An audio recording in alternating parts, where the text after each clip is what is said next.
Bottom line is that you can't trick people. And the music business has gotten away, the record business had gotten away with tricking people. You're gonna become a fan of something and not really know the reason why. My thing is like, you know, the recording is a facsimile of this artist's artistry and performance. So my whole thing is like, okay, all a song is a file facsimile example coming up out of you. You should be able to say, yeah, here.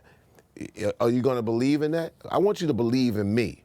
And then whatever comes out of me, if you check me out of the show, you'll be a believer to know that you'll be able to get a release out of your life by getting into what I do.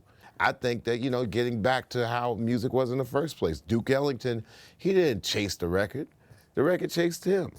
And I think that we're back to that. You know, the recording is a business card for your art. Number one, what are you doing this for? And number two, can you perform? That was my first question Chuck asked me. Yeah. When we came up to, and he was forming these groups, there was I don't know how many people, there was a lot of people. And he would ask them, what are you doing this for? Why do you want to do this?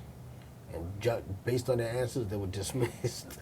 Technology now, the good part is that it's accessible to everybody, and now anybody has the same potential to record great stuff. But I mean, if you suck, you're gonna suck in $1 million studio or in a little basic studio. But the thing about it is eliminating people that don't do it as artistry.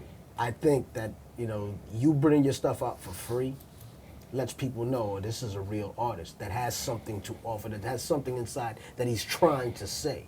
Instead of the dude that's telling me the same story as the last 15 people. Yo, I gotta tell my story, son. It was rough in my ghetto.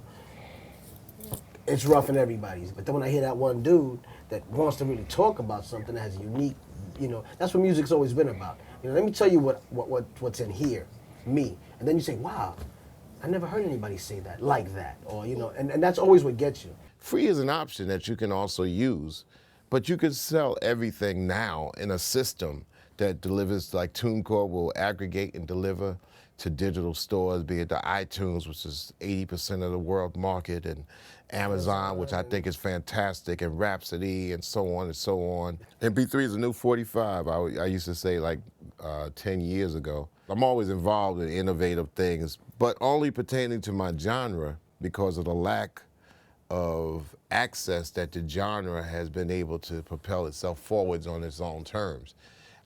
Hip hop and rap music is always looked upon as being the bottom of, okay, radio, yeah, we'll bring it in under the R&B urban radio terms. Oh yeah, well, Kanye West has this big record, so it's a pop record now.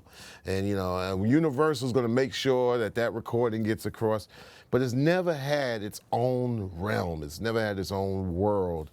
And these are all the areas I've tried to fight for. So even in the middle of the 90s, I would make a recording, I would make a video, and it never would even leave the building because people are trying to figure out a way to market it. How are people going to accept this coming from us into a sea of other things that have to go and fight for this much time? I was really adamant about, like, if I make a video, hell with MTV and BT and all this middlemen. I want to go directly to my public. I couldn't wait for digital TV online to happen, but it was 1997. It's like, don't tell me that, oh man, I ain't selling nothing. You don't count a million down. You count one by one.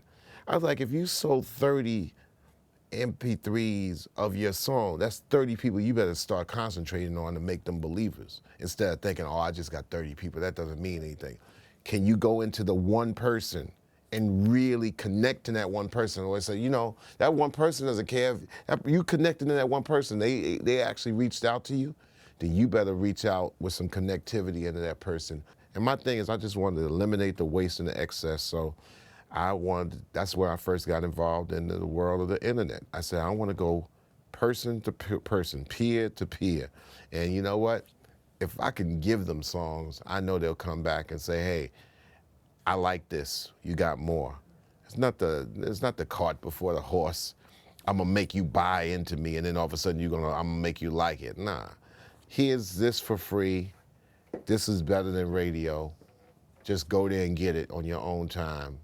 Check it out and come back for more.